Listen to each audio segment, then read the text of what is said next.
এভাবে বেঁচে থাকা যায়?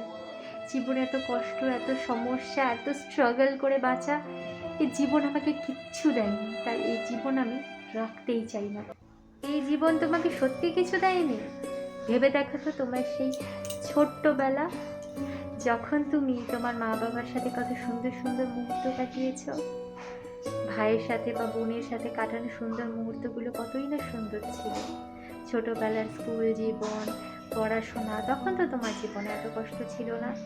তোমার জীবনে আজকের কষ্ট, আজকের স্ট্রাগল, সমস্যাগুলোর কারণ কেবলমাত্র তুমি এবং তোমার নেয়ার ডিসিশনসগুলো, যেগুলো তোমাকে আজকে কষ্ট দিচ্ছে।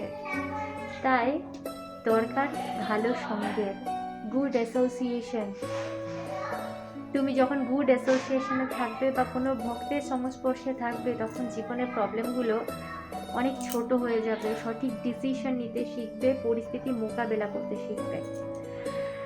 তাই দরকার ভালো সঙ্গ, আর যেটা একজন প্রকৃত ভক্তই দিতে পারে। তার জন্য তোমাকে ভগবান শ্রীকৃষ্ণ এবং শ্রীমতী রাধারানী শরণাপন্ন হতে হবে।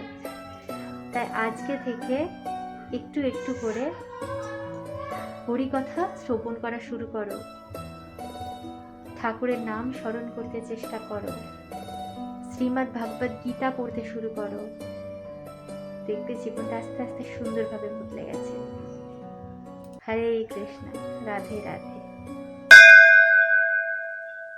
হরে কৃষ্ণ, রাধে রাধে।